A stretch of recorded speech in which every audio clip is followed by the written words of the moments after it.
And it does have about a 30-second delay, so if you're watching this on your phone and right now it's just blank, give it some time. But for those of you who I just started streaming for, hello, welcome. Keep in mind that we are at a hotel. I cannot guarantee the connection. Should this crash, I am recording. I will upload on Monday so you can get the full deal. We have a lovely group of people here. We are going to be painting the Dwarf Mini from Crippled God. So the first thing we're going to start with, and one thing to keep in mind, is I have tacked these on with hot glue. If you want to work with a Mini but then get it onto a different base, you want to make sure you're using a low temp hot glue gun, and you just put a little dollop of that hot glue on the feet of your base, and then you can stick it on top of whatever it is you want it to be the temporary base.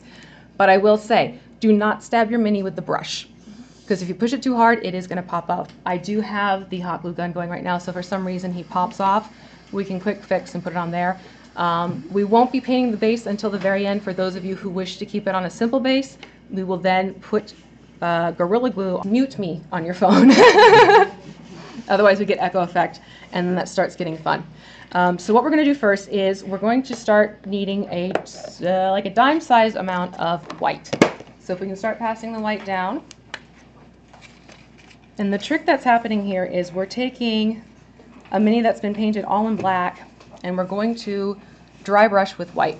What this does is it keeps the recesses of your Mini defined without having to do a whole bunch of washes. Okay? There's literally only 2 washes happening, but that's because there's 2 color washes with this guy. There's only going to be 1 round of actual full wash on him with the 2 different colors. So what I want you to do is once you, ooh, I have a lovely, lovely thread of glue. So what I want you to do is taking that flat brush, you're going to dip it into your white, and you're going to want to just make sure that you don't have too much on the brush itself. Because what you don't want to do is you don't want to fill in the, oh, this is the sunlight not being my friend now. Yeah, we could pull that. That would be awesome. A little bit more, and I think we'll be good. Yeah. No, I appreciate that. That I don't look like a vampire. That's good. All right. So basically, what you want to do is you're going to take it and just, if you want to use your hand, keeping it perpendicular to the surface, you want to just brush it across your hand and make sure you can see the lines in your hand. That's how you know you have the right consistency. You can do it on your wrist, which I'm not doing right now because I forgot to, oh, perfect. Because I did not wash my hands, so I forgot to clear that space off. But basically, wherever you have wrinkles on your hands, it's honestly like your best way to do it. You can also use a paper towel, but paper towels are white. Do you need more? No, that's perfect. Thank you very much. So it makes it a little bit trickier to tell if your white is too much when you're trying to use a white paper towel. So what you're going to do is you're basically making sure the consistency is right on the brush. You're going to dry brush this guy, and you can go in a bunch of different directions, but I will say do not go up in one direction on the same surface and then go down, because then you've just painted him incompletely. So if you want to highlight him in the front, say I'm going to do the front of him, I'm actually going to go west to east, because he has all this chainmail detail as well as the beard detail. All right, but that means I want to keep my strokes consistently east to west on the, or west to east on the front. Make sense? Because if you start going in different directions with your dry brush, you're going to start filling in everything. The whole thing? Painting the whole thing with a light motion, all in the same direction. And what it's going to start doing is highlighting the details on him. Can somebody close the right side of those other ones? It is Yeah, right we have in the my sun. face. The sun is starting to set, so Stupid it's a. sun. I tell ya. Stupid life-giving sun. We need it and then we hate it. Oh, bless you. There. Oh, yeah. And you don't want to change direction on him. Yeah, we have the light. You can open it back up. Just open it back up. Yeah, just a little bit. That's good right there, because right now it's not in people's faces. We're having a sunlight problem. Bear with us. All right, I'm going to go around right now so you can kind of see how this is going to start looking. And for those of you who are watching, you want it to have this type of appearance.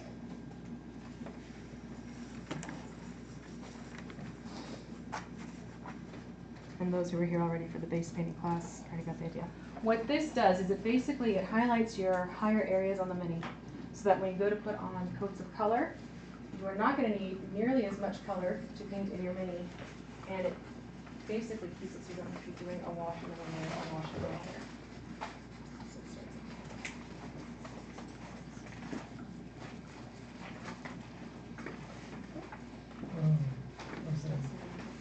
You have just a little bit bit more on your brush than you need, so maybe try just wiping a little bit off to see, and keeping it more, maybe try like a 40. Don't see that much yet.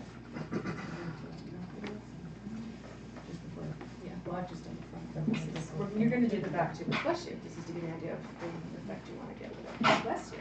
Is it that dress?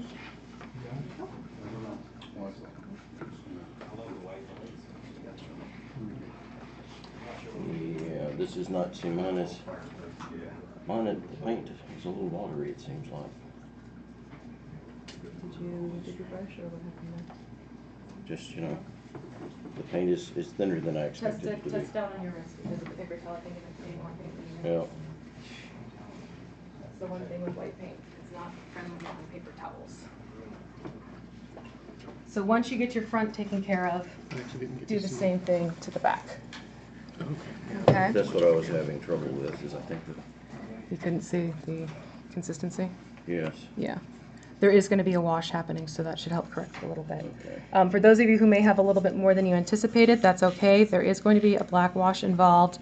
It will go back into the recesses of the chainmail areas on the front, so it won't be lost entirely. Not to worry. And once you get your front done, you want to wrap it around and do the same thing to the very back. How concerned with should he be with getting like underarms and stuff? Yep, you can tuck the brush under, highlight a little bit with that white. Now this is a mini who's also going to look like he's not wearing bright and shiny new armor. He's not an elf. We're going to keep it so he's more of the battle-worn soldier, if you will, and his armor is going to look aged. Yeah, works for a living. Exactly. Besides, He knows his it's business. warm and it's crap. The things he's seen. I think it works more for survival. There we go. True story.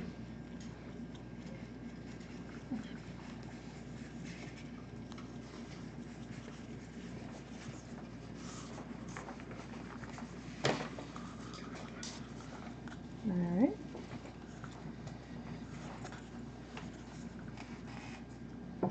And you can even, if you want to try and get it a little bit lighter, add a little bit more white, you can go back to the front and do another round. When it comes to humanoid minis, especially those who are here for the base painting class, sometimes you have to go over a couple times doing this technique just to be sure you have the higher points lightened up a bit. But the name of the game here is basically don't overload your brush with white because you don't want to paint this back to white. You do want to keep those recesses nice and dark.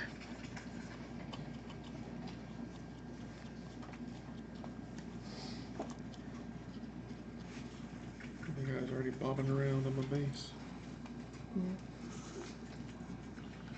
Yeah, if he pops off, it's just a really quick fix. That I'm honestly not too concerned about. And also don't forget you have that top of the shield. Make sure you do this to the shield as well. And you're going to find there's a really neat engraving or embossed touch to it. Why didn't you use sticky tack for these guys like you did with the base stuff? What was that? Why didn't you use the sticky tack that you used for bases with these guys? Why hot glue instead of that? Because some people are going to pop these onto the bases. So it's easier to remove this, and what happens with sticky tack sometimes is it'll leave a residue. And since we're looking for a quicker bond and to make sure things stick, because what I don't want to do is have it stuck on and it breaks off on them, I wanted to be sure we use the hot glue because that's a cleaner removal. I also have a problem with sticky tack ever holding the mini. Worse than this. Yeah.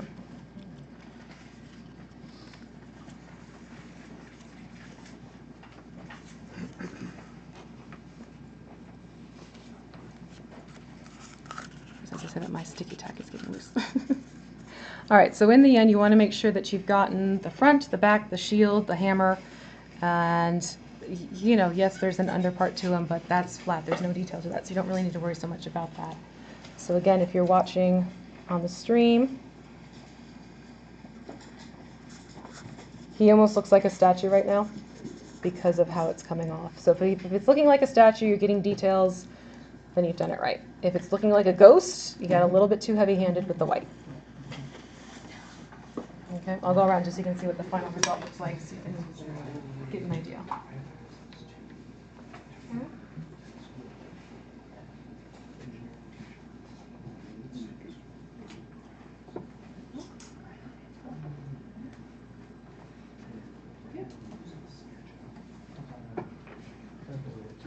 Yes, I think we'll just do a little bit more, doing the same motion. Just a little bit more. What's going to happen if you don't do this dry motion first? You're not going to see it first. It's going to get very dark and muted. To the point where you're going to have to do a lot more layers, and as you add more layers, it's going to fill in the details on the mini.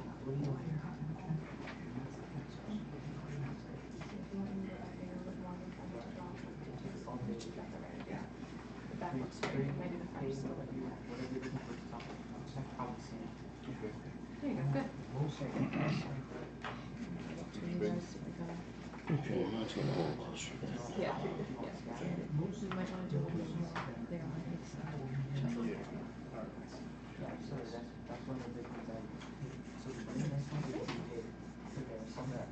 And the nice thing about doing the dry brush is that Oops, sorry. within less than a minute, ooh, careful. This paper's killing me. I have You it. keep, you keep skipping me. You just go that way. And Because go I know you're going to be like, you skipped me, I want to see it. Okay, so there we go with the white. Now, for those of you still adding in some of the white, that's fine. What I'm going to do right now is I'm going to pass around nutmeg brown. Okay, as soon as I find it. No, that's the upside. Here's nutmeg. All right, so you're going to want about a, let's do about a dime size of nutmeg brown. It's kind of hard to say something, or like a, yeah, dime size to be safe. So you're going to take the nutmeg brown, put a little bit onto your foam palette, because hey, it's fancy. And this is going to be going onto certain parts of this miniature. And the other thing is when you're using craft paints, if you put it on and it's kind of holding its form, then you're going to need to thin it.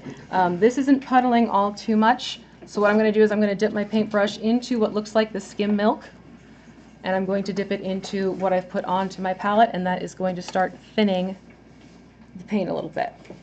And you want this to kind of have the consistency of good maple syrup. I'm not talking about the corn syrup flavored like maple, because you want this to be a little bit thinner so that it spreads more evenly, but it doesn't make it a completely opaque coverage. So again, it's kind of like good maple syrup. And then what we're going to do is this is going to go, this nutmeg brown, you're going to dry brush this onto his chest plate, onto the shoulders, onto the bands of the helmet, as well as onto the boots. So let's first do chest plate, okay? So that same dragging technique you did before, you want to do that on the chest plate area, okay? Not where there's chainmail, basically. Again, I'm going to have it up. The same kind of highlight thing. Hmm? The same kind of highlight thing, or are you trying Yep. to cover it all? Nope, you're not looking for full coverage, you're just doing the highlighting of it. You should still see black and a little bit of white poking through. Now, this is to putting metallic onto a mini, unless I want the armor to look absolutely brand new. Because, let's face it, this guy has obviously been in battle. I don't think he's taking the time to polish his armor all the time. So, when you put a base flat color underneath, You said the armor and the...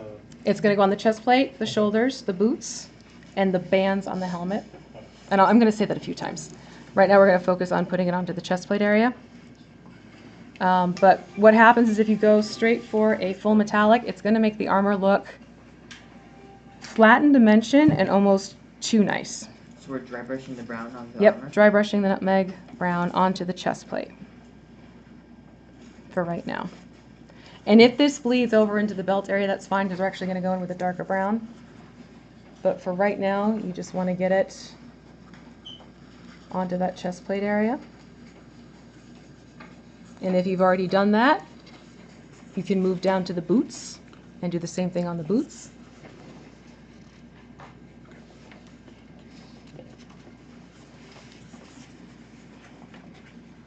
And again, it's just lightly pulling it across, getting a thin layer of this color on, because again, we're going to go back in with a metallic to make it more of a golden color.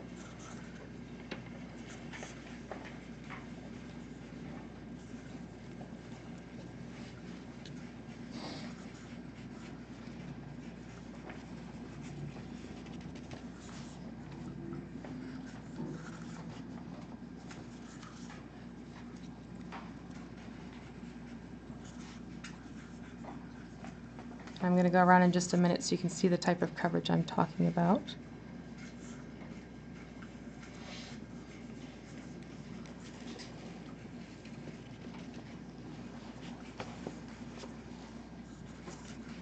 And then if you've done the boots, you can move up to the shoulders. And I forgot, it's also the gauntlets as well that you want to get.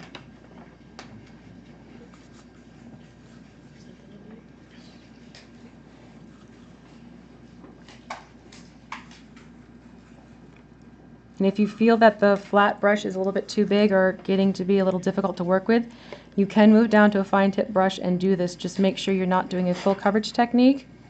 More of a glaze is what you want to go after. So think of a glazed donut, just a touch of the frosting. Not the eclair effect where you've got a big blob of chocolate frosting on You're doing top. the wrong donuts wrong. If Yes, that's- yeah.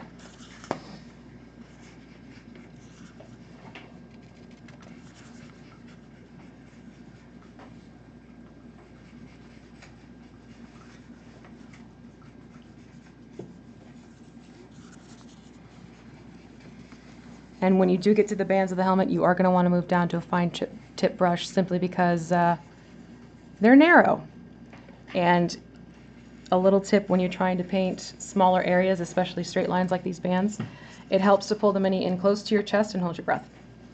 But breathe every so often. That's advisable as well, but it helps keep your hand a little bit more steady. So it's easier to paint that section that you're trying to get to that needs a little bit more concentration and finer detail. Are we painting the shield? The shield is going to be painted a different color. The shield is getting painted, but not with this. Right, that's what I was asking. Yeah. That's going to be the next step. All right, I'm almost done. I just need to get his band, so I'll go around. You can see what areas I've attacked on him. If you're watching on YouTube, I am showing it right now. You can get an idea of what I'm doing with him.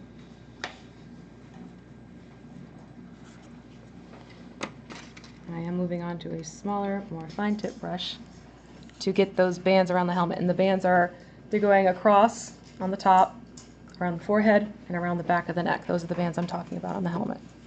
I'm sorry, I'm just. Yeah. My phone stops.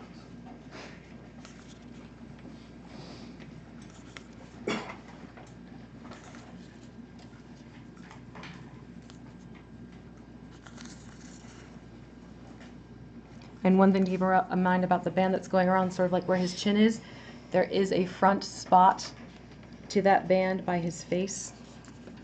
So do make sure you get a little bit of this brown onto that.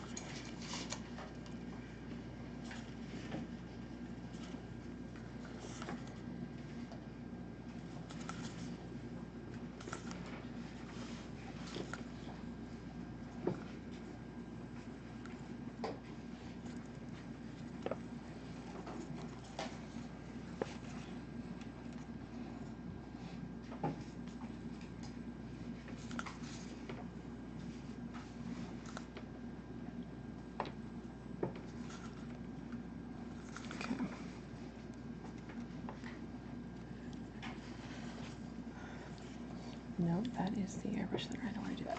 All right, I'm going to go around so you can see what he looks like when the area's completely dry. Okay. Now, if you want to just make the helmet the same golden tone that we're going to end up with, you can do that, and we could always do something different with the bands later on if you want. But this is how he should end up looking close to with the color distribution.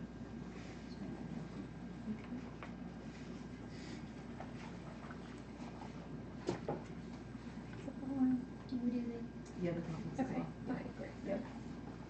So basically, cover the hands, cover the feet, cover the shoulders, cover the chest. Just need to do the boots. Yeah.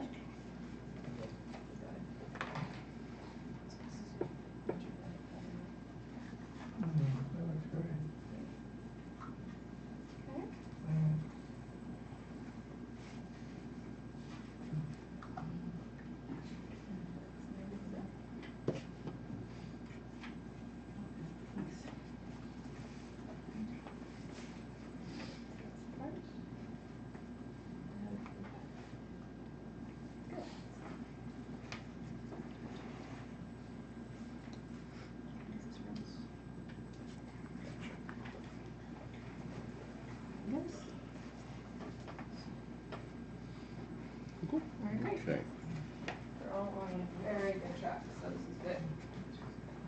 going to do now is we're going to jump to addressing the chainmail base color, as well as the color on the helmet where we did not have the band work. And that we are going to do pewter gray. So let me get that one out. And again, same idea, just you want a little bit. You don't need a whole bunch. A little goes a long way with minis because you're not painting that much. It's not like terrain craft where you need a huge glob. And then another huge glob. There you go. All right, and again, you're probably going to want to, with this one, dip your paintbrush into that airbrush thinner. Do make sure you rinse your paintbrush first, though. And then blot it off on that paper towel. If your brush is too wet, it is going to affect the consistency. The important thing is that we are using distilled water, so that will help in terms of too much. So I'm just going to dip a little bit of my brush into the thinner and add it to the paint so it thins it out a little bit.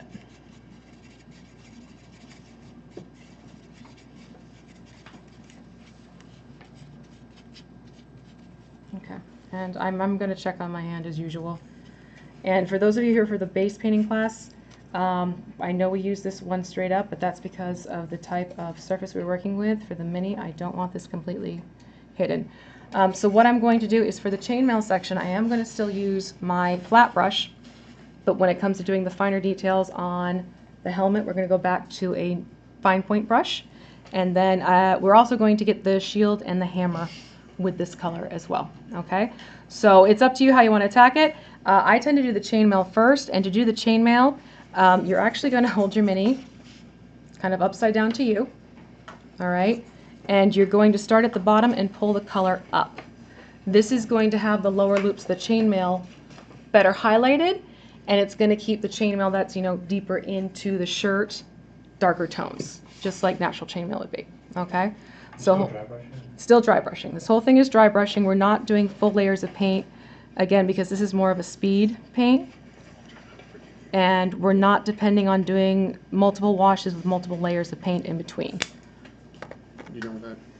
Yes. Right. On the helmet, we're doing the back of the helmet and that bottom. Basically the spots It's in between the bands. In between the bands like are the going to four get, corners of the top of his head. exactly. Okay.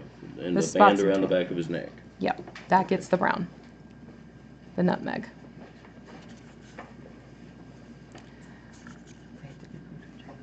No, no, it's totally fine. Ooh. Like this paper is. It is. It's not being your friend. It's so not being your friend today. This technique is also really good for if you're working with feathers or scales and you want to bring out the detail on those. Work from the bottom up as opposed to top to bottom.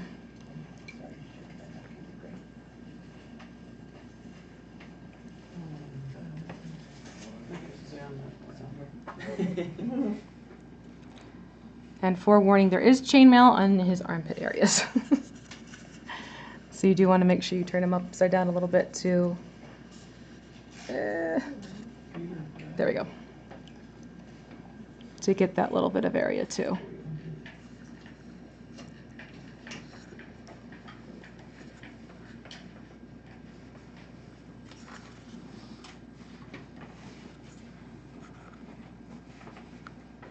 And there's also just a little bit near the hair area. And once you get the chainmail, then you are going to put this onto the shield and the hammer. Same idea. Just dry brushing it on. And you said hold it and dry brush down like that. Yeah, hold it upside down and you're going to move the brush from the bottom of the mini towards the top of the head. Okay.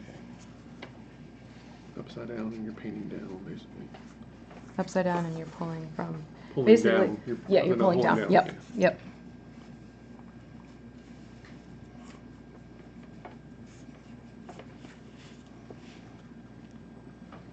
Where else is his chainmail? There's the skirt. You have the skirt, you have a little bit underneath the shoulder pads, not the shoulder pads, the shoulder plates, and a little bit around the back area too.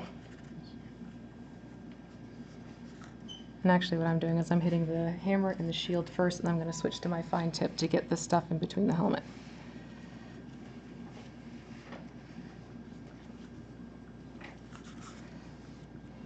You said the shield too? Yeah, shield 2. Yep. That is correct. And don't forget to get the under part of the shield as well, because that's going to get colored. You fall off? Don't push him down on himself, use the base. Otherwise he might pop off of the grip that he's got with the hot glue.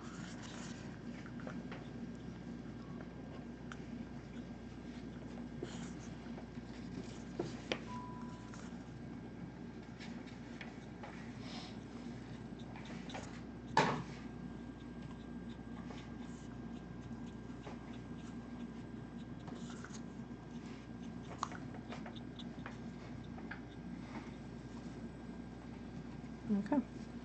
Now I just need to get between the helmet spots. And I'll walk around so you can see what he's going to look like once you've hit all those points.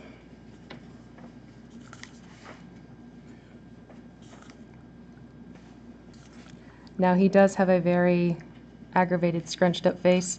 I tend not to do eyeballs. What I'll do is I'll shade them out. And like I said, since this is more of a you're just getting started type of approach, that's how we're going to do it for him today. There are some different techniques if you want to learn how to do eyeballs. One of the popular ones is you first start with the white, then you put the pupil in with black, and then you'll go to your flesh tone and kind of paint over where you kind of slid the paint further out of the eyeball area. If you want to do eyes, that's one way to do it.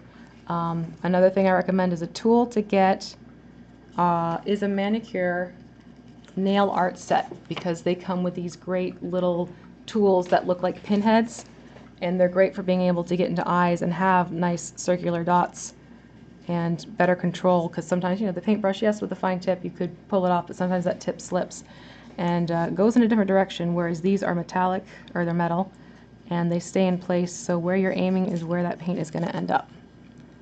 So that's a little tool of the trade I would recommend getting if you're definitely wanting to get into minis. It's also fun if you want to start adding patterns and things to your mini.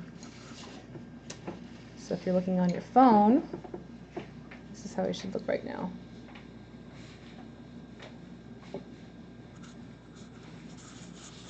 Is the stream still going? Yeah? Yeah? Okay, just want to make sure. Alright, so I'll go around with him. Okay. Yeah, that's what Yeah, yeah. So you can check and make sure.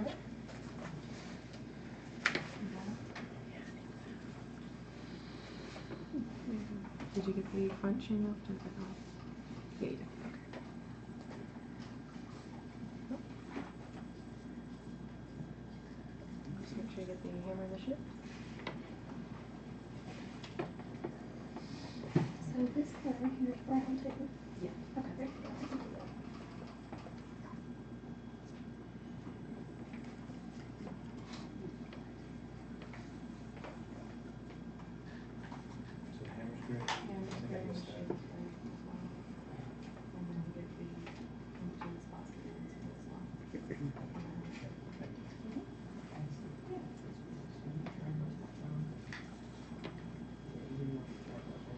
It's all dry brush.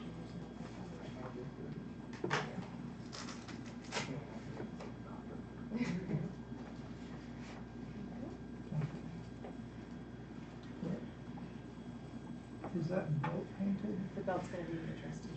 Okay.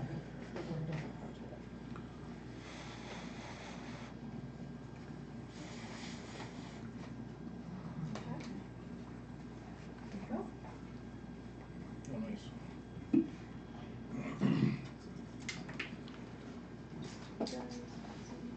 Oh, we got some microphone. Nice. And you guys saw, right? I don't know if he did. I saw it. Scott, your shoulder's gonna be famous. Yeah. I keep hearing him going over and just making faces at the camera when she gets up. That's totally fine. Give them a little bit of entertainment that way.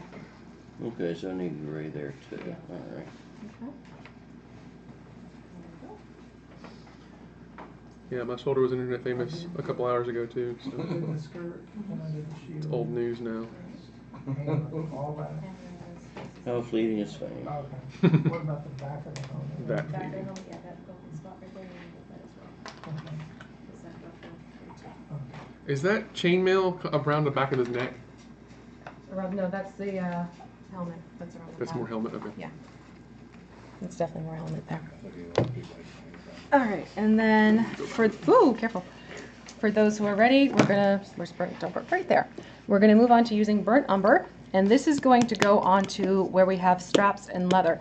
So this means everything that's related to the belt is getting the burnt umber. The straps on the shield underneath is getting that leather. There are straps underneath the shoulder pieces around the arms. That's also getting the burnt umber to act as the leather straps. So this you'll just need a little spot worth. And then just dip your paintbrush into, and you're going to use a fine tip paintbrush for this, not the wide one. You're still making it a very thin layer. You're not doing full coverage in any way whatsoever. And just make sure that paint gets thinned out.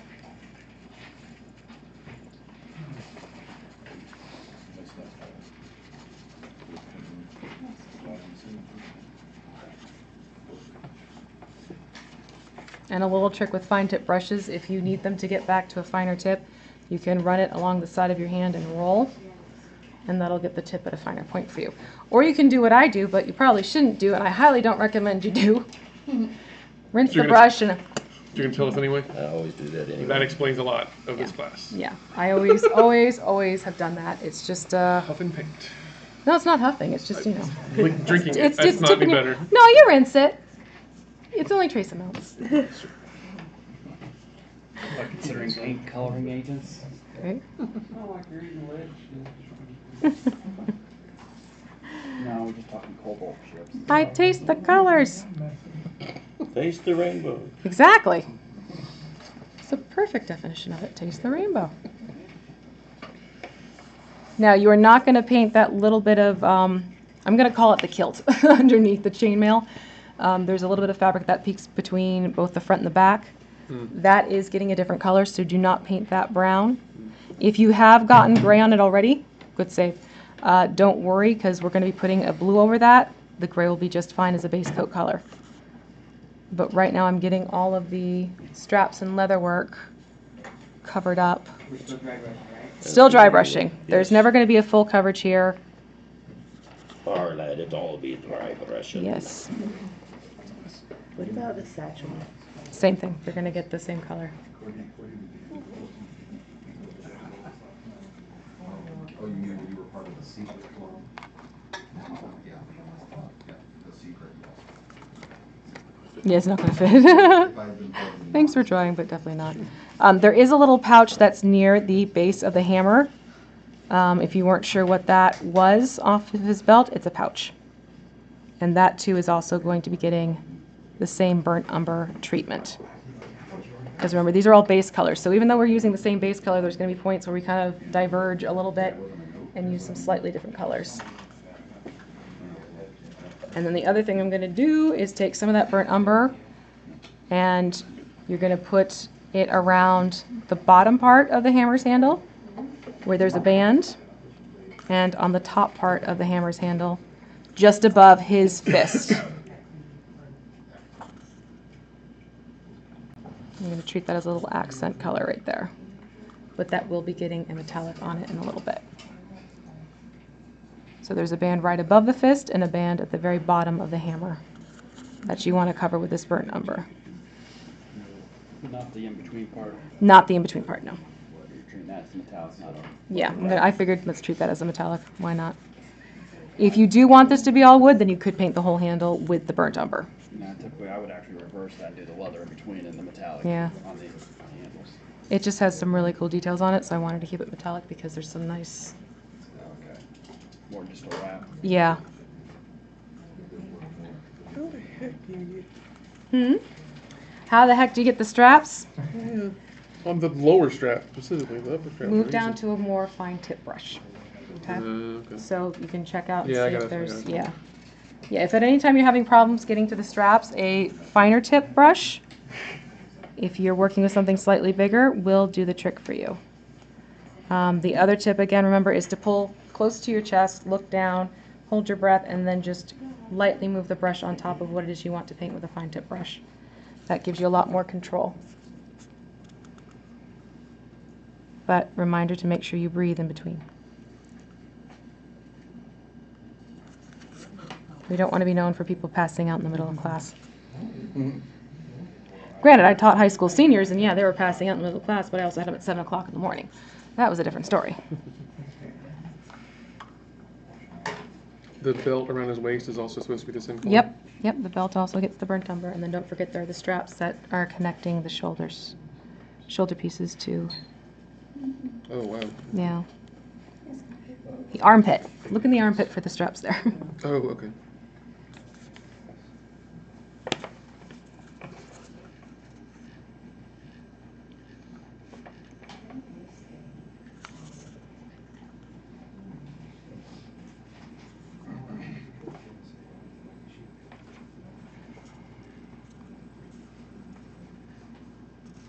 Okay.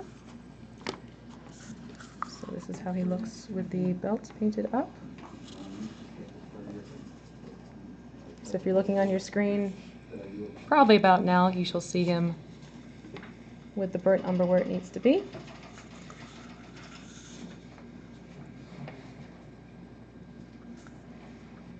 And now I'll go around. So take a look at that. Actually, I'm going to take a sip of water.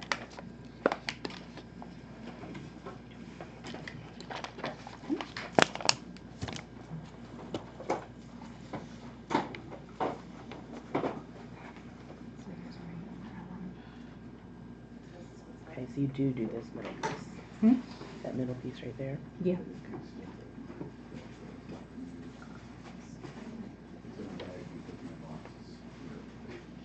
You got it? Yeah, maybe there's use some of the others.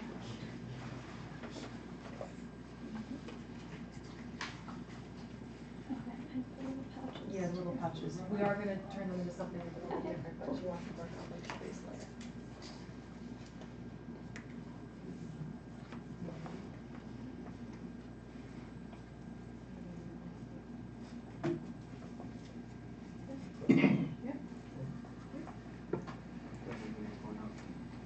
Now turn around.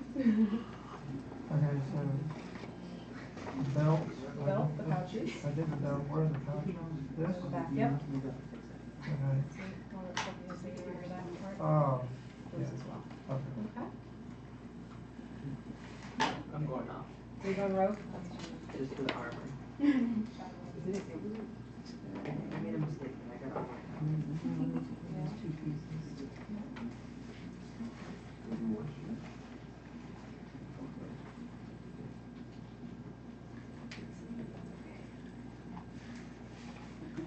So you like this part?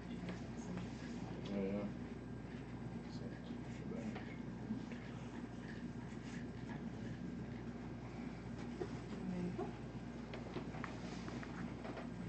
Okay. Right there. Yeah. In there. Stop. Oh, we're painting. Okay, I just painted the bottom part of the gauntlets. I need to go back with the Yeah, burnt you umber. do. We would have to fix that. And if you don't want to do that, you want to treat the whole thing as brown, you can by all means do that.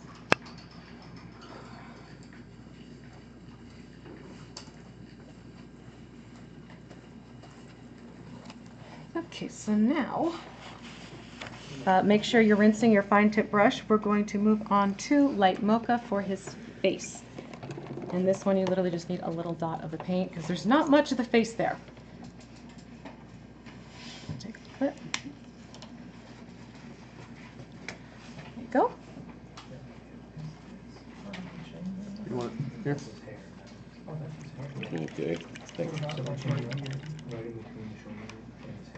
Second? Can't remember your name. All right, I'm show sorry, I me, realized I forgot your paint. show me where the hammer bands are again. I'm sorry, what? Right above the fist and right at the very bottom. What you Right said? above the I was- fist and I after didn't realize she was the getting to. Thank you. Okay, so let's see here. Again, thin the light mocha out a little bit. And this is fine tip brush. Very fine tip brush, yep. This is definitely paint you don't want to be super thick because with faces, anytime you put paint on there, I can guarantee you the details are going to get filled in quickly. So the thicker the paint, the thicker you're going to lose details like the curve of the cheek, the indentation of the eye sockets, and things like that. So just keep it so your paintbrush is lightly loaded with very thinned out paint, and then you're going to use this light mocha color on his face. So this means where you see the eyes and the nose. And yes, there is a little bit of mouth in between the beard.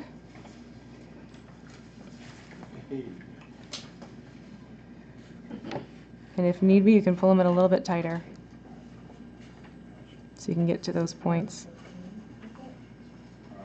You can even put some on, let it dry a little bit, and then add a little bit more if need be. Anytime you're working with faces, you want to make sure you're not getting too thick of a layer because you will lose facial structure. It's just that little Basically, we're touch. just slapping his whole face, that whole T. Yeah, You're basically not trying to you're dot getting the eyes. you're getting like You're not trying to dot the yeah. eyes. That's what I'm saying. You're getting this section of his face and then this section of his face. Yeah. Let's see if that'll show it. Kind of, sort of. This light is killing me.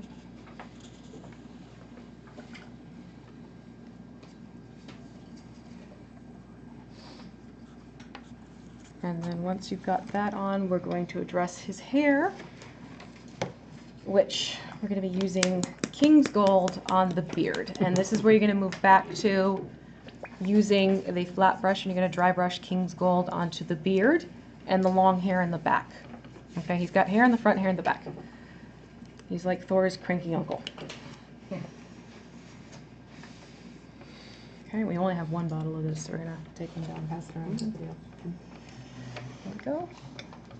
Try the King's Gold. You said flat brush. Flat We're gonna brush, thin yep. this out? Just a little bit. You can thin this one out because the hair on this scalp is actually nicely raised. So I would just dip it into your airbrush thinner, the milky white liquid, and then dip it into your paint, blend it together a little bit, and you're going to go back into dry brushing, just taking the same motion side to side across the mini, like we did with the whole body with the white. And that's going to start bringing out the details of his hair. And you do want it thinned out, and you want to be light-handed with this, because what you don't want to do is get all the gold into the indentations of the beard, otherwise it's going to take away those nice details that are there. So just quickly check and make sure that the consistency is where you want it, and just gently pull it across. Basically, your whole point is you want to try and get where there is white to make it look more yellow. On the mocha, Mm-hmm. should we also be doing like his fingers and stuff? That's a glove. Oh, is that glove? Yeah, yeah. That's part of his gauntlet. Now you may find that the one section of his beard is hard to get to. It is okay to slightly change your direction of your brush. Again, just don't try and fill in every nook and cranny of the beard. Otherwise, he's going to get too golden haired.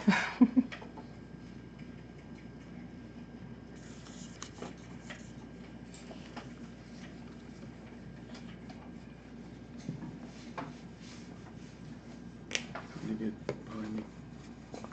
Yes. Oh, sorry. Yes, I'm sorry, we forgot you were sitting over at the desk. What, there are people behind me? Yeah. What magic? There are other people in the world besides There's me? more? Yeah, I think that came from there. Inconceivable.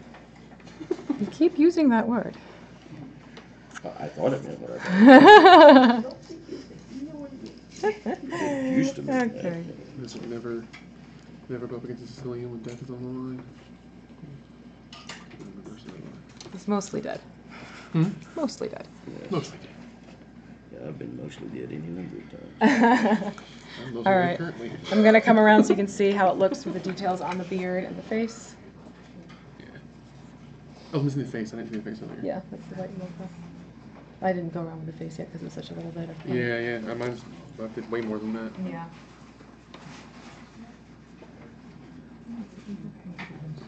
Great. Oh, okay, all the way. And don't forget he has hair in the back.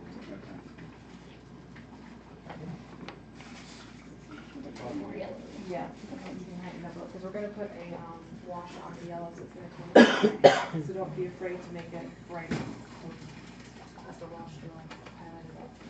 We'll beat it down and leave the white. Yeah. No, it's okay. That's good. I want to rope. It's a very much because it's a small amount of space that you're going to Okay. All right. Thank you.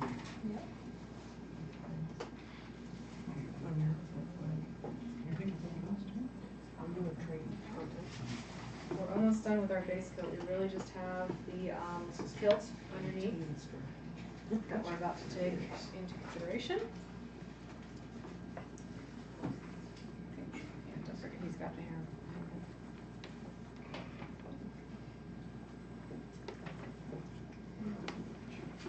Well, I don't need to talk to you. Don't forget to finish yours too. Because that gets the... Oh, that's mine. Yeah, where's the light on the dark? They...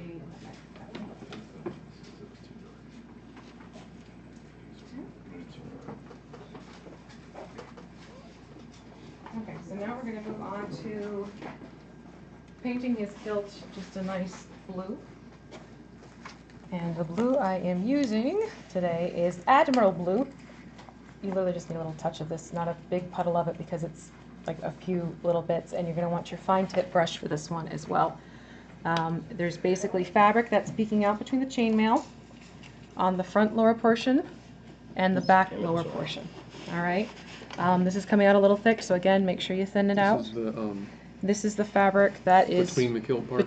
That's basically between the kilt part, Between the chainmail just and underneath kilt the part. pouches that are hanging from the middle of the belt. Okay, Gotcha. that we're going to put in the Admiral Blue. And you do want this thinned out.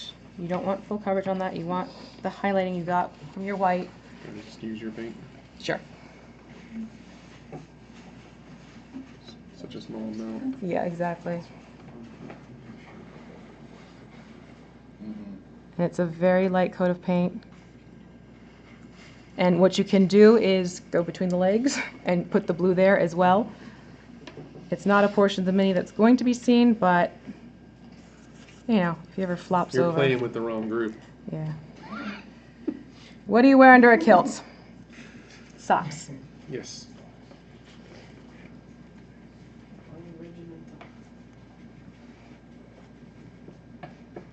That's the joke my Scottish friend would always say. It's really not that much fabric. It's like little triangles and then just getting between his legs underneath. There's no good way of saying that without people giggling. Not really. It's just not going to happen. And definitely make sure you rinse your brush after this because that blue likes to hang on a little bit more than the others. You can even dip it into your paint thinner and then rinse it in the rinse water. And that should help pull it out. But I will go around so you can see where the blue is going. Actually, we'll hold it up for the YouTubers.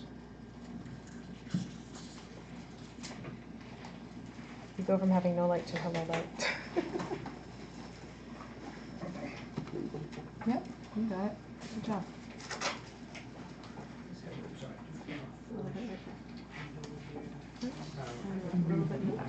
No, there's one more. I'm trying to match it, so.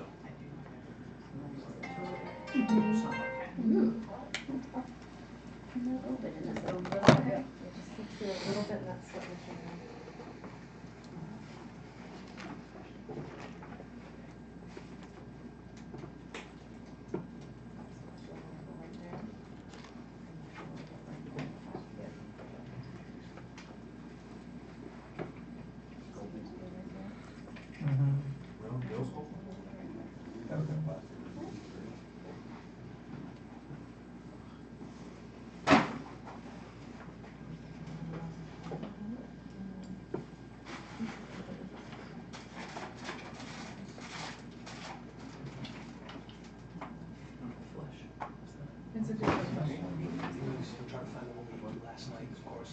Oh, I don't know. I wasn't. No, no.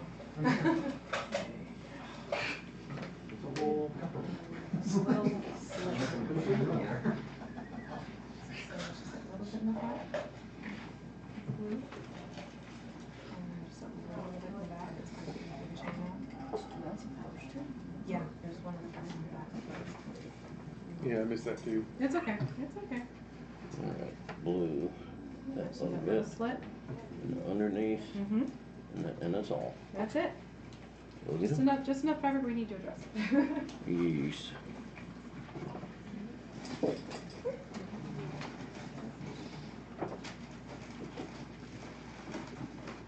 Okay, so at this point, I want to make sure that this dries a little bit because we're going to start moving into the wash. Now we're doing 2 washes for this guy. The flesh wash is going to go onto the face and the beard and the hair, and everything else is then getting the black wash, okay? So what we're going to do is give this a little bit of time to make sure it's not completely wet, because if you try and do a wash and your paints are still wet, it bleeds and pretty much defeat the purpose, and then everything's going to look chalky. So what we can do right now is if you have any questions that you'd like to ask before we move on to doing the washes, I'm more than happy to answer questions you might have about painting minis, questions about paints, questions about technique, anything like that. Don't be afraid to ask, that's why I'm here. Brushes that you recommend? That's a good question. When you're working with minis like this, you can get higher quality brushes. The ones I have gotten from Vallejo, those are good brushes. I like those as well. I will sometimes just go out and buy the cheap ones from like Michael's or Walmart, but those are for minis that have a lot more texture to them, because sometimes just having a rougher texture will sometimes wear on the brush a little bit more.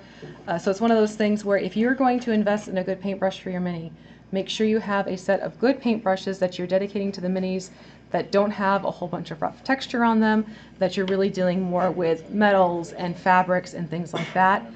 Save those for that type of surface. If you're dealing with a mini that has a lot of things like scale work, feather work, chainmail, the rougher textures, you can still use a cheaper brush, and that way if that cheaper brush looks like heck when you're done, just chuck it.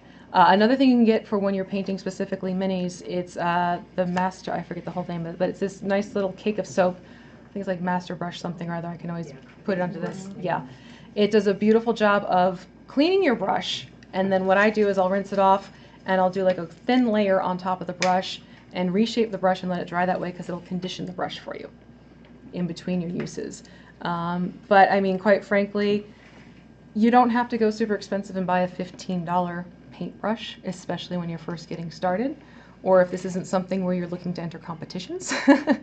If you're looking to get your minis painted onto your table, really they're in any range where it's like, you know, $3.99 a pack up to, you know, a pack of 10 for 12 bucks is perfectly fine. They're going to serve the same purpose as the more expensive brushes. If it's something where you're going to do a lot more detail work, you want to make sure everything's really fine, tip and everything like that, then yeah, put the money into getting more expensive brands of brushes for that type of detail. Brush splits. If your brush splits, that's where that stuff that I was talking about before comes in very handy. Okay. You can use the cleaner, and then you would just basically put a layer onto it and then use your fingertip to pinch it flat and let it dry. Some people will let their fine tips dry upside down because gravity and the moisture will pull it down into a tip again. For the flat brushes, what I do is I make them flat and then I let them dry on top of a paper towel flat. And that way it just keeps it from getting too mucked up. So there's different ways of handling how you want to treat your brushes.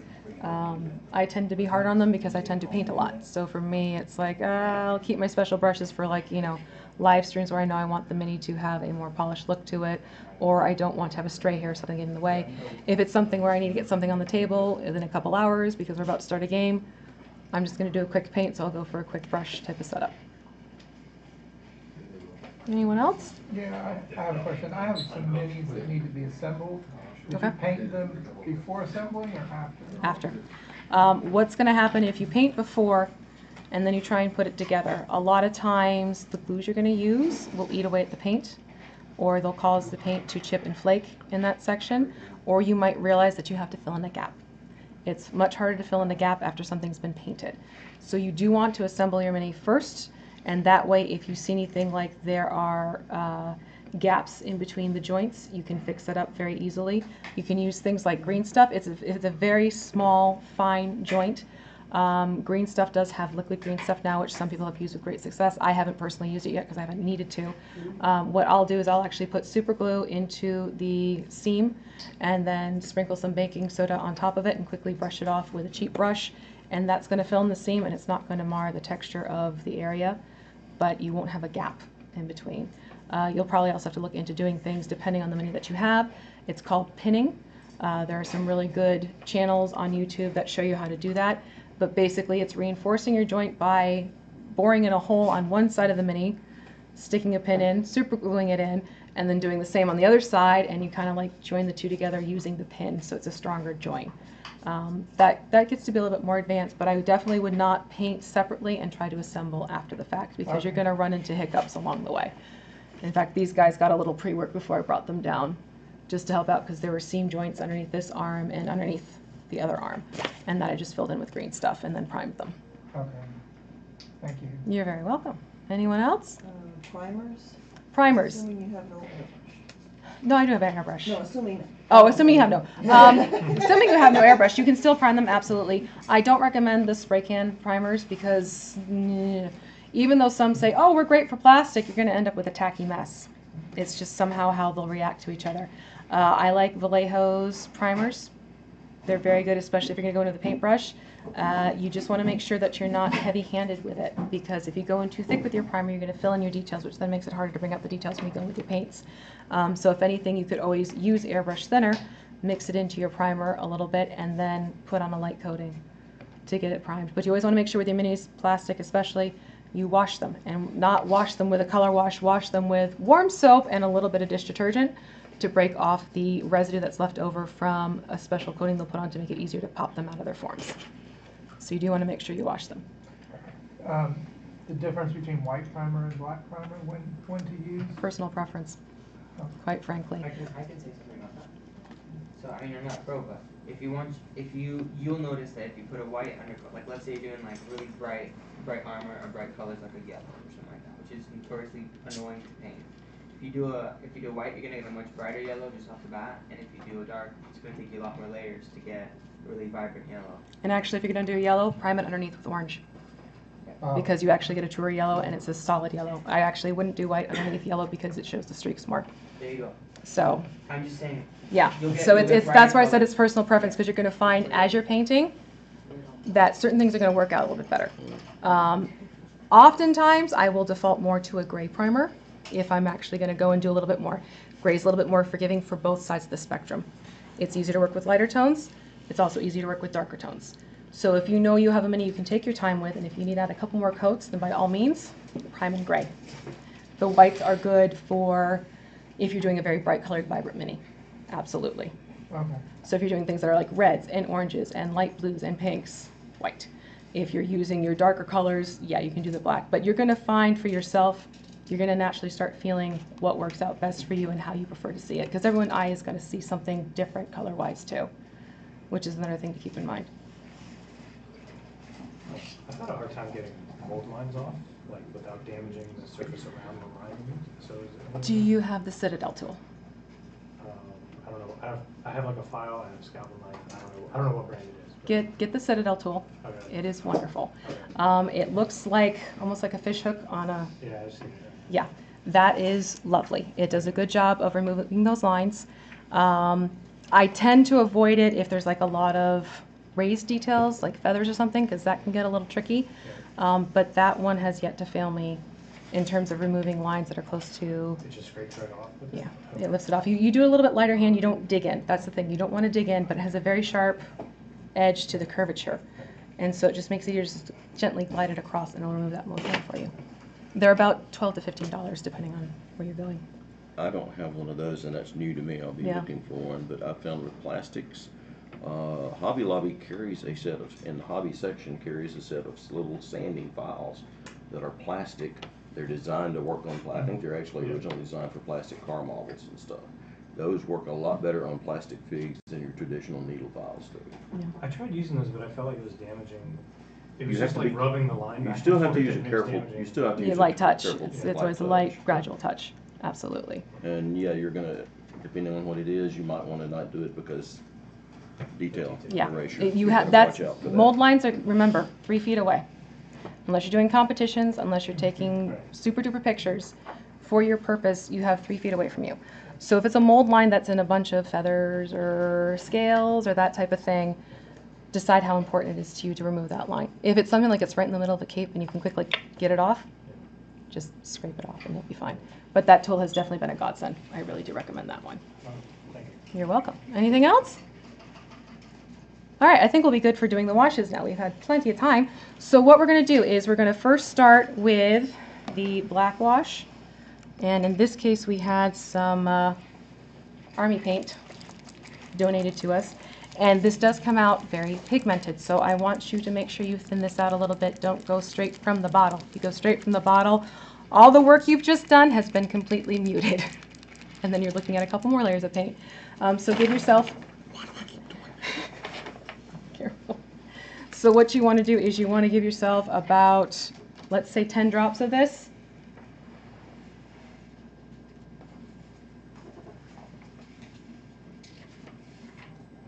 And then you're going to go in with your thinner and give that about 3 paintbrush dips into the thinner just to thin it out a little bit.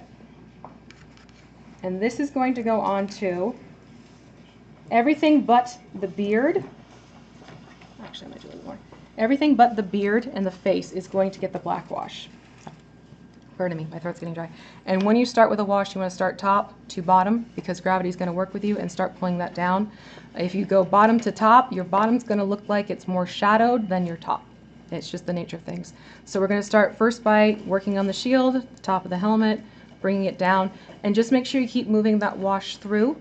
If you start to see puddling, you can put your paintbrush against where you see the puddle and then quickly dab it onto your paper towels to pull off the excess wash. But this is going to just age things a little bit here and bring out those details just a little bit. And like I just did, I got a little bit onto my hair, so as you can see, I'm just going in and I'm pulling that off and just using my paintbrush on the paper towel to pull the excess. Yep. You can use the flat brush, you can actually even use the fine tip brush for the tinier areas. You basically just want to make sure the wash gets everywhere. Okay, everywhere except... Everywhere except the beard and the face, yep.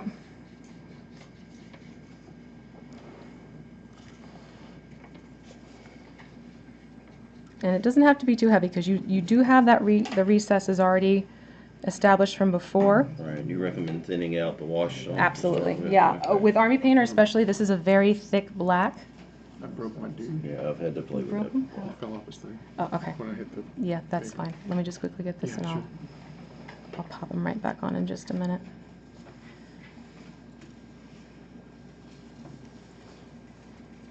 And it's always easier to add a little bit more wash than it is to take away a whole bunch of wash.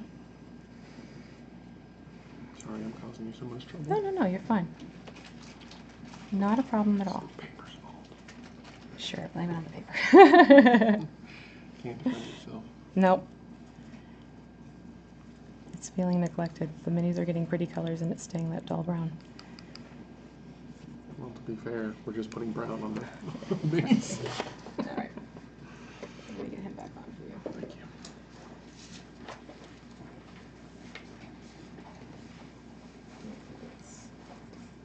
Be smart about it and not burn myself.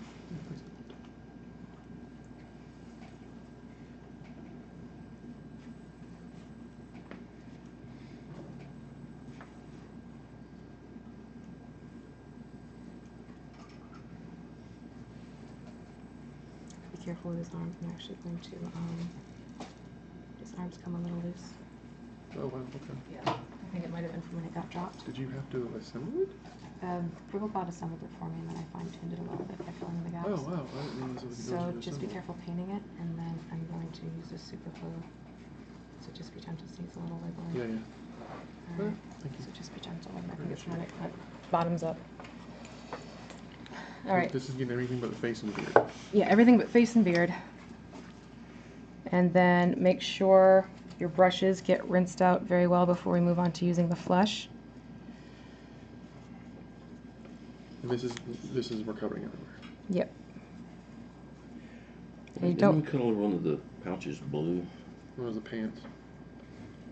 It was the kilt underneath. Okay. I don't think I've colored my second pouch here. Okay. You could always go back in and do it if you need to Yes. after it dries up. That's what I'll have to do. Now I will say with the shield, just be careful because it has those grooves in it, and that's going to want to really drink up the wash. So move it around a little bit and then just blot it off a little bit.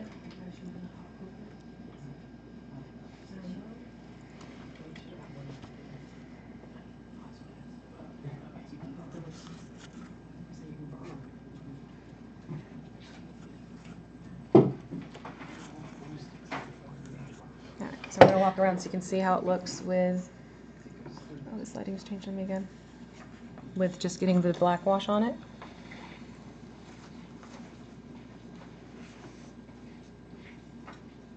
Yeah, it's good.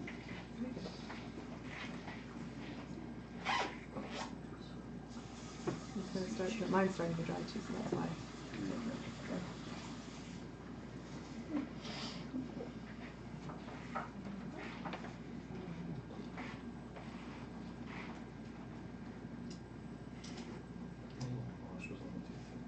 Well, we're actually going to do a little bit more paint on top of it, so it's honestly not the end of the world. Okay, that's looking good. Yeah. Wow.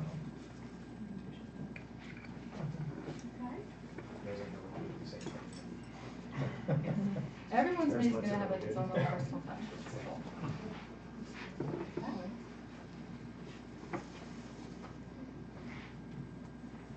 And of course, we're going to want this to dry a little bit before we move on to do much more with it. So if you want to, at this point, we can always take a little break while you're waiting for your wash to dry for those of you who have finished applying it. We'll just be back within 5 minutes if you need to go use the bathroom or something like that.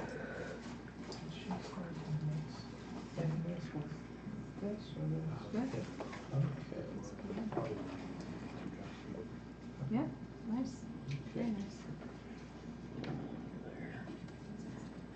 I know this light. There.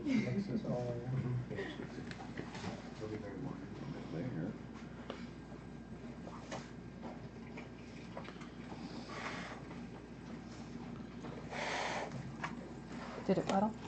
A little bit. A little bit? Yeah, Paintbrush it and then dab it off a little bit. yeah, that's very good. Okay, so I'm going to start passing around the... We have a couple different ones. Hold on. The fair skin? They're all... Okay, so we're going to do the fair skin wash. And again, this is going to go onto the beard and the face. You will want to thin this out as well. And just be careful as you're putting it onto the face that you don't let it pull too much in the eyeballs. Okay? You will need to kind of pull it back just a little bit. And you really only need a couple drops of this and then just a quick dip into your thinner to make sure that wash moves around like you need it to.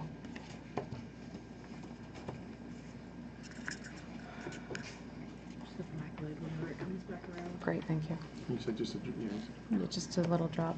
And I actually am going to switch to a fine tooth comb. That'll make it interesting. A fine tip paintbrush for this.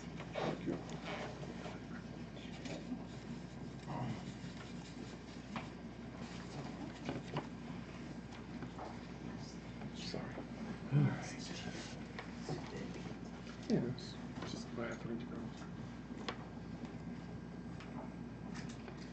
And again, if you've got the wash in and the eyeballs, it's starting to pull up, just take your brush, get it as dry as possible, and then just literally like dab it on top of the eyeball area, and that's going to absorb that excess wash that you don't need if it starts pooling up too much on you. This is the wash for face. Yeah, the fair skin. Okay, so we're using a wash technique on the lips. Mm-hmm.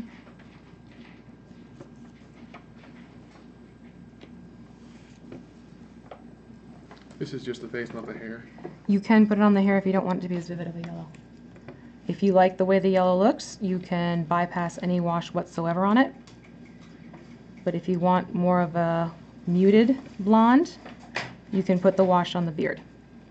So I'm going to leave that up to you guys. If you want it to be a lighter blonde, you can put this wash on. If you want to keep it as is, you can keep it as is. It doesn't necessarily need the wash.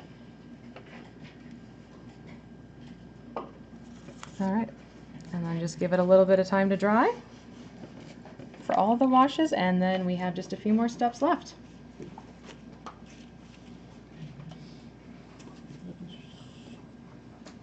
Yep, about 5 more steps after the wash dries. Am I going to be on your camera if I walk over here? I just want to walk around for a second. Yeah, you can. That's totally fine. Don't worry about it. Mm-hmm. Perfectly okay.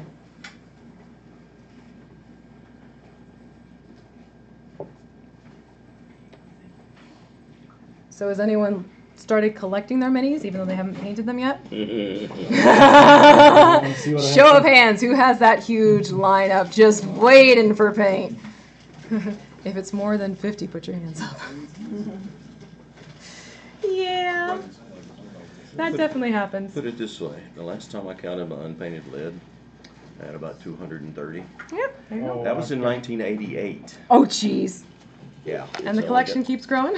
Oh, yeah. Well, I've had at least 2 friends who quit painting for one reason or another, and they gave me all of theirs. Oh, there So you that's go. added at least 150 or so. Mm-hmm. I don't know. I never bothered to count them. That's all right. That's definitely going to do it. And one of my buddies was in on the recent Bones Kickstarter. Yep, that's what we And did. he started to do a little painting, but he's worked so much he doesn't have time to fool with it. So, Yeah. well, It's one of those things where everyone kind of has their own addiction within the game. yeah, my crew has informed me that I'm not allowed to die until I've finished all the painting. Well, there you go. That could work. So I That might tells be, you how what the film I might might be. You can die, just just keep painting after you do. Exactly. Yeah, I might be functionally immortal if they're right. I don't know. That's great. For the face, this is Yeah. a lot. Can you help us? Yes, of course. Yeah, if you have a question, I'll come right over. Yeah, it's just a question. That whole box is still waiting to be assembled. Lord. That is I am. Is that what this dark wash on the beer? It's in the green. How do I make it less bright? Then you can actually, if you want, take this up next one and take a little bit, put it over here, and put more of this in this paint, and I'll put it into wash. Okay, Okay, and that'll make it more of like a dirty blonde. okay, okay. Thank you. You're welcome. Yeah, I've got 2 more racks like that of the primed lava. And that doesn't even include like the bone stuff. That's just my Yeah. gaming ones. Yeah, well, we have the 3D printer at home, and we have a few Kickstarters and things that are coming out. I'm just getting started. I have his Kickstarter on the printer right now. Yep. I'm I kind of, last night. I'm kind of afraid to get a 3D printer. Be afraid, but be very happy if you do. They're addictive. They're very much so. The black wash, did we get the one that came back around, or is it sitting on the table without a lid? Yeah, if we could pass that back up so I can get the lid on before it dries. Save the wash. So does anyone have a mini they can't wait to get their hands on to paint? Like the mini they're like holding off until you feel like you're Owlbear. perfectly ready for it? The owlbear or the beholder from Yeah. the pre-prime Muse. No, yeah, yep. The owlbear is on my list So I have a too. question, and maybe Yeah. this is just the style. Mhm. So there's a particular project I'm wanting to look at that's minis for my little site, Mm-hmm. and the painting guide, they look like toys, like they're fully colored, like they look like toys, and the minis look like toys. Right. But the paint job is all solid color. How do you? That doesn't seem like it's this. Right. So is that just different There style? are different approaches to how people want the overall effect. You get more of the trend where it's almost like it's anime. Right. No. Yeah. looking. It's, Yeah. So you get minis that have more like the very bright, vibrant colors to them, and not so Right. much of the detail work. but it's also a kid's game. So Yeah, it's not gonna exactly. be- And that's just it. Right. Like kids love bright, solid colors. Right. So Right. it's catering to the audience Sure. in that respect. It doesn't Does- mean you can't go back in. Does and- this method work for that stuff? Oh, absolutely. That's what I'm asking. Yeah. That's yeah. really what I'm asking. 'cause I actually have a few. everything we've been doing yeah. has been like, just go light over the highlights and stuff, and now Yep. it looks like this is red. Yep. Like, Yeah, you can absolutely do that. In fact, I have a few videos showing you how you can enhance your minis. Okay. So if you want to take it from a very flat, basic color scheme, right. I mean, you put styles on the clothes and stuff. yep, Sure. Yeah. exactly. You can absolutely do that. Cool. All right, it's looking like mine's pretty much dry. How's everyone else looking with theirs? Good? Okay, great. So we're going to move on to now adding the metallic details. And this is where I said I always do the base color to give more depth to the metal look. So we're going to move on to using gunmetal gray. And this is going to go basically where the gray is, okay? Again, we're going to keep it with a dry brush and keep it those light. Do you have your knife? I do. This one last time. Yeah. I miss the silver ones because it's blending into their caps since they're black. Yeah. So- all of these are. Yeah. So yeah, we're gonna get those. Hey, at least we know they're well You sealed. start. I'll get the drop, and I'll start opening the other ones for Oh, you. thank you. That'd be great. Okay. this drop going. Ooh, that's more than I needed. Okay. So we're going to use this gunmetal gray, and this is going to go onto the chainmail. Okay. This is strictly Nice. for the chainmail itself, and then we're going to do a lighter metallic silver. Maybe. There we go. Okay.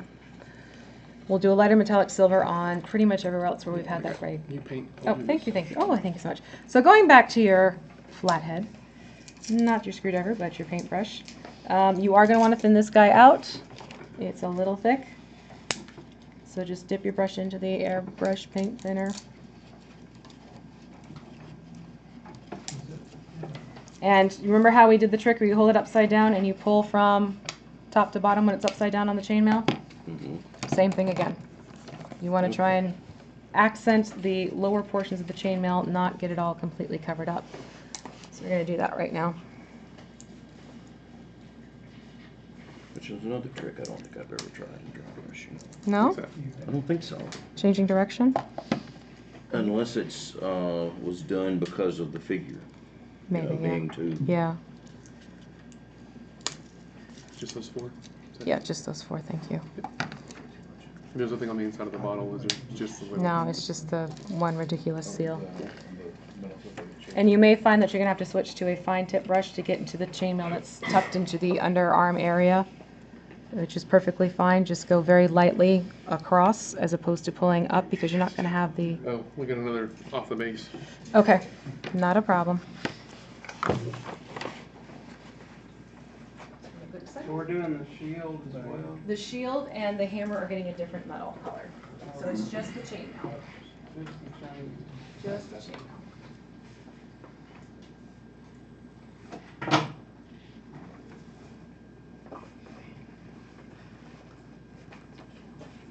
Just let it dry. Do you know that sign for a little bit more? Could we actually close that curtain behind you a little more because it's doing like this weird jumping across people? Oh! Thank you. Thank you. All right. So yeah, there's a couple bits of chainmail tucked under the arms, and you can switch to your finer tip brush and just pull it gently across that area because it's going to be hard to do the same thing you've been doing on the more kilt zone area.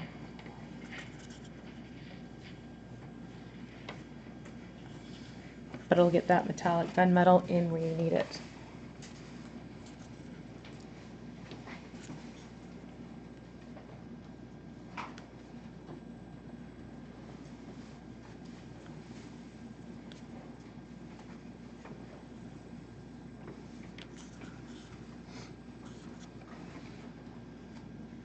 And then moving along, we're going to move over to sterling silver, and that's going to go on the shield, on the hammer, and on the helmet, where you have those gray colors. Okay?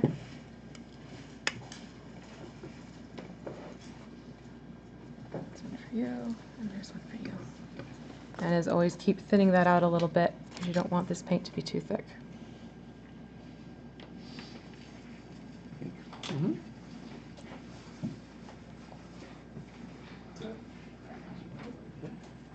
And for the shield, I do recommend the flat brush, but for the details in the helmet, you do want that fine tip brush to get into those little nooks and crannies, but just make sure that paint is nice and thin, because if it goes on too thickly, you're going to start losing your shadows.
And again, it's just a very light dry brush all the way through.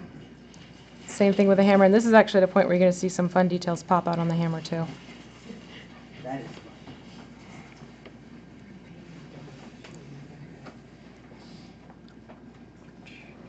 Oh, and don't forget to get the bottom part of the shield too, underneath, with that sterling silver. Heck, I'm still doing the check. That's totally fine. And if you decide you want to have the handle of the hammer metallic, if you kept that area gray, you're going to go in with that silver, sterling silver as well.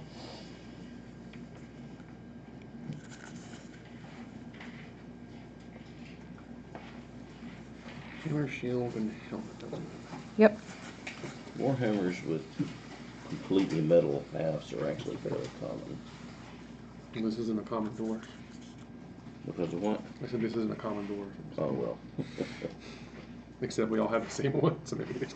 Well, that's what I said. If you wanted to keep it more of a leather work, you absolutely could. And just paint the whole thing brown. That's definitely an option. Just breathing, exhale.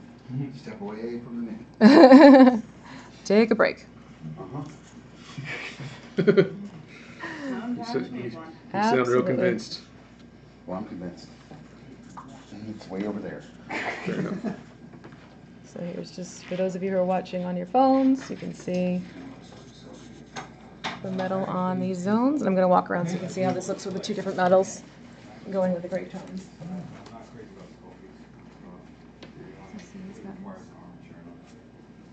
Good. Okay. Nice.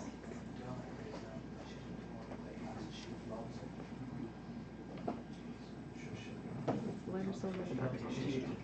Face on this thing. That's what the skull face, and she was right on it. She followed that, I haven't touched it. Yeah, I think so. Yeah, that's good. I thought that was somebody else doing it too. The skull, the brown skull, skull. Yeah. And I didn't intend to. I didn't even know what to do. I didn't know what to do. Skull. I don't know what she's done. It's really tricky. Paul's different. Yeah. Hammer is a sterling silver. Oops, sorry.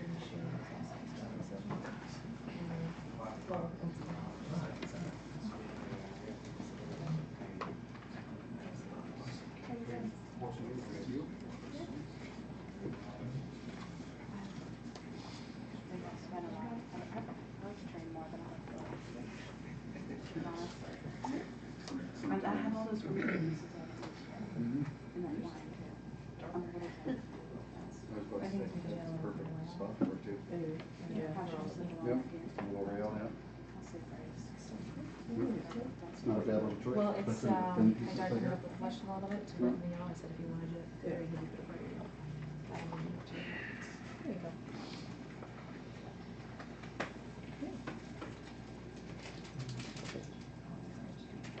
Very nice.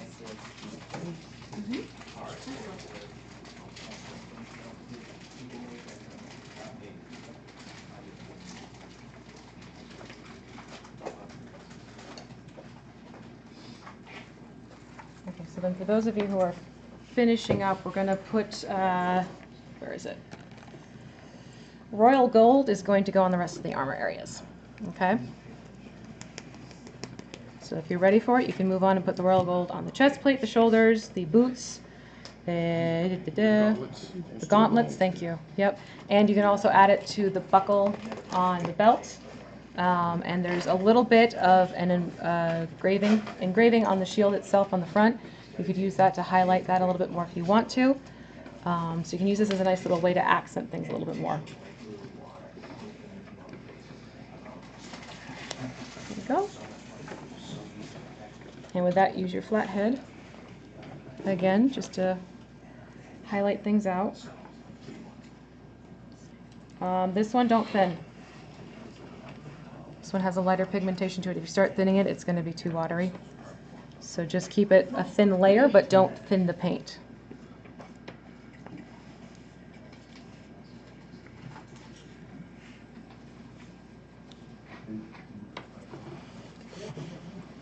And underneath of the shield of this stuff, you were saying just do the rim.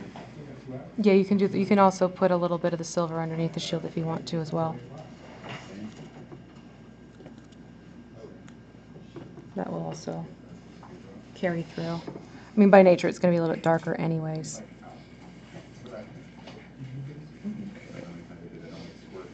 Shield.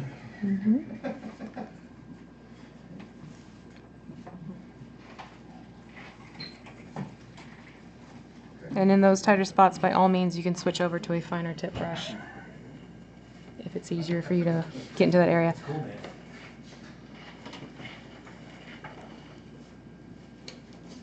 I'm going to put a little bit onto that buckle of the pouch, as well as pull it down a little bit to the detail right under the buckle, just to give it some interest. Same thing for the back. Does the gold go on with the helmet? Yeah, it's going to go on where the bands are.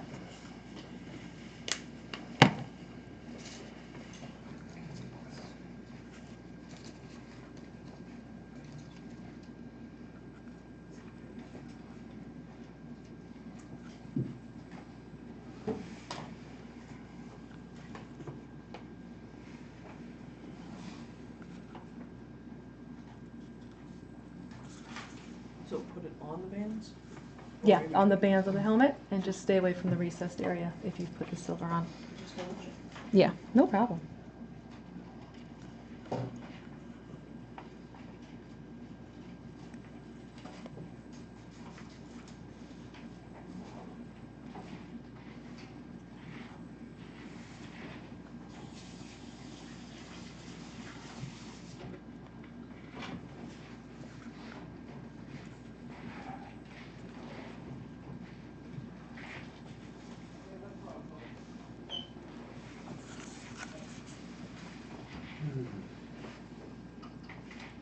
And don't forget, it also goes onto the glove, or the gauntlets, gloves for the gold.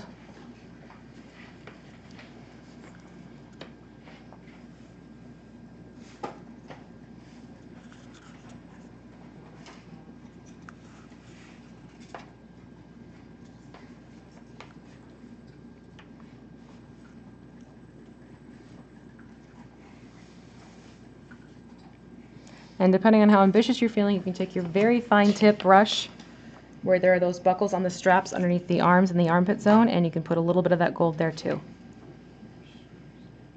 Or if you'd rather not risk it, you can just leave them as is.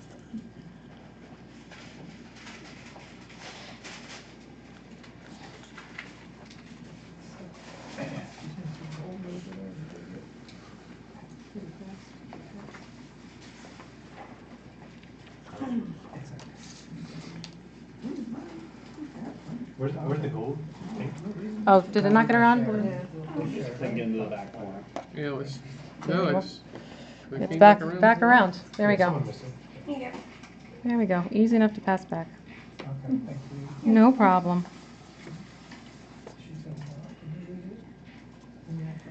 No gold for you.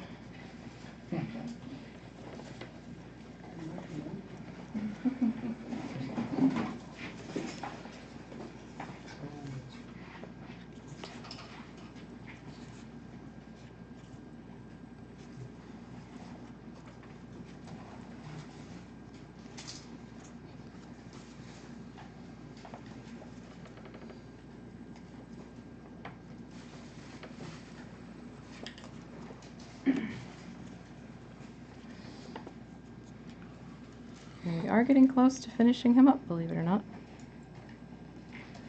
We just have. One step behind. That's okay.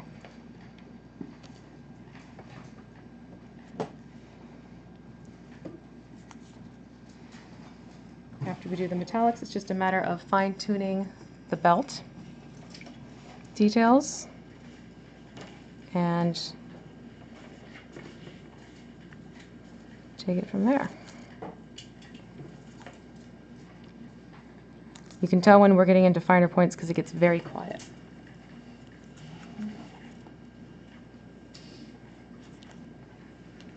Were you expecting a response? Nope. That was my way of saying I know you're into it, so don't worry. I'm not gonna make you all go, yes, Miss Muse. Might not get the answer you're looking for. Huh? You might not get the answer you're looking All for if right. you try. People are contrary enough. No, they're not. Wait.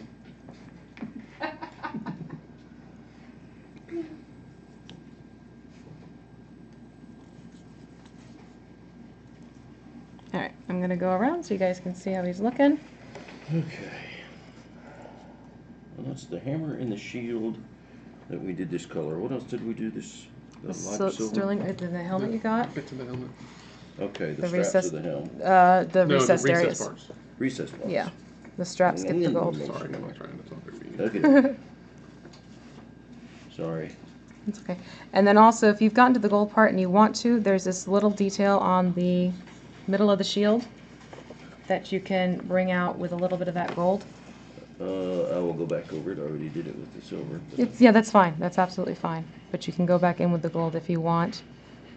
It's a very nice piece of Very careful. Norse work, actually. Yeah, the company really likes looking into mythology and including what they can.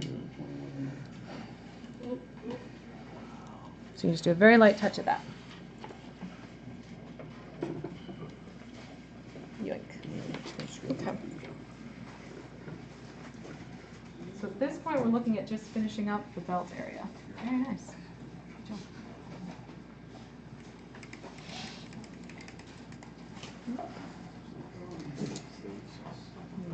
You don't want your boots to not be tilted.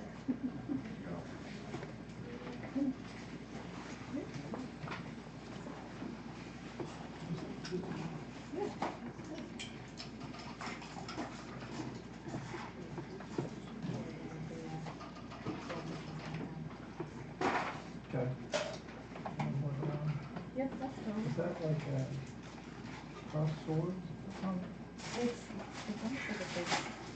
Like an owl. yeah, it's like an owl, like it's one of those things Oh, where yeah. I meant to ask John before I. The design on the shield, Yeah, is it the I owl? think what it actually, it looks like more than one, but I think what it actually is supposed to be is one of those double-headed serpent arm rings. Yeah. I looked at it before I painted it, and I think that's what it's supposed to be. I'll ask John so I can find out. That's optional. You don't have to do that. Nice.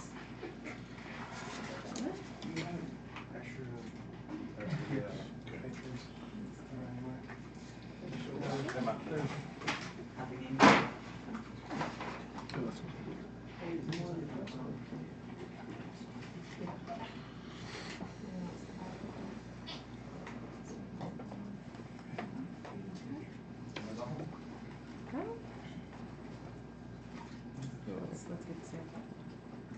That's nice to gold. Oh. That's okay. Just so you can see where the gold ended up. I understand that people are still working. Okay. Not to worry at all. All right. What? You take that, I'm gonna walk over. Okay.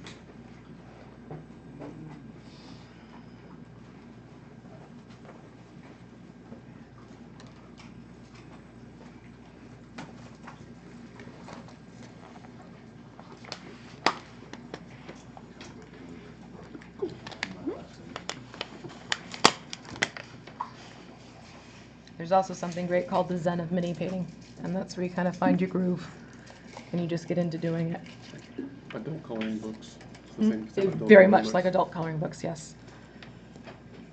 Which is always great.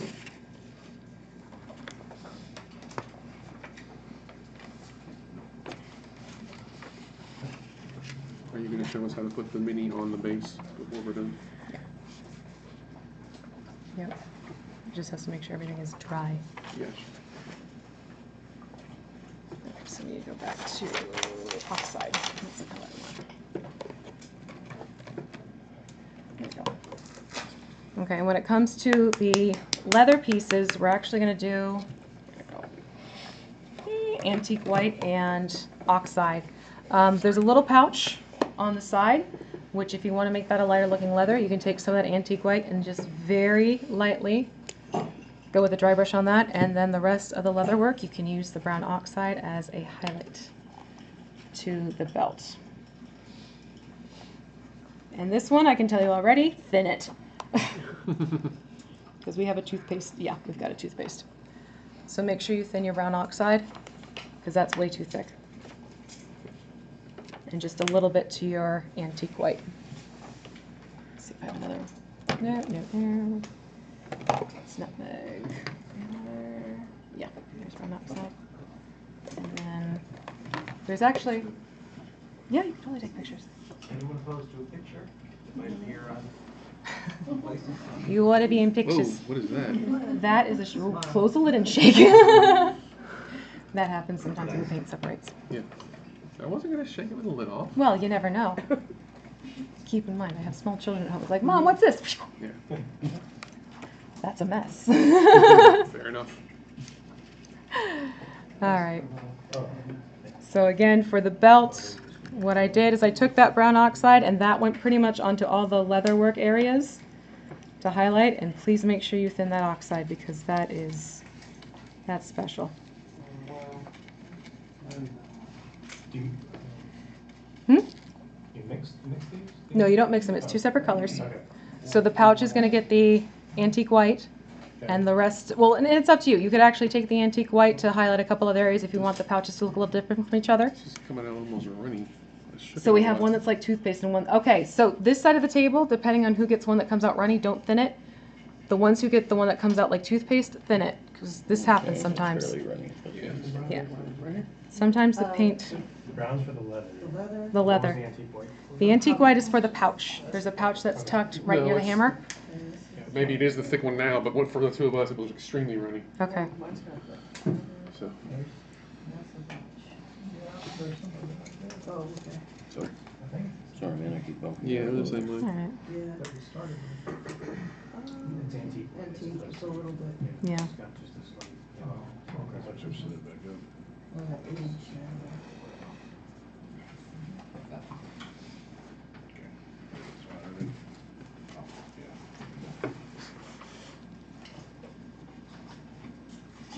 And really with that pouch, it's just a very light touch. It's just so it has a slightly different color than the rest of the others. If that's something you don't really want to take on, you can just use the brown oxide on the pouch too and leave the antique white be.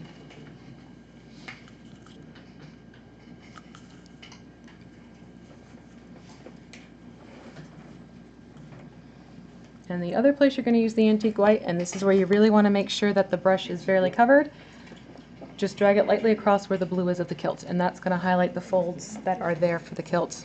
But just very lightly go over it with the antique white, and it'll bring out those details for you. Just don't be too heavy-handed with it. Is that the white one? Antique white?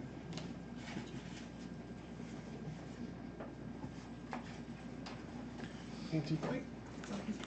Cool.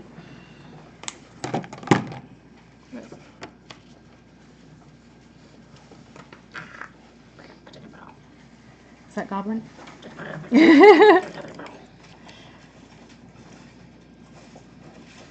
Okay. And at this point,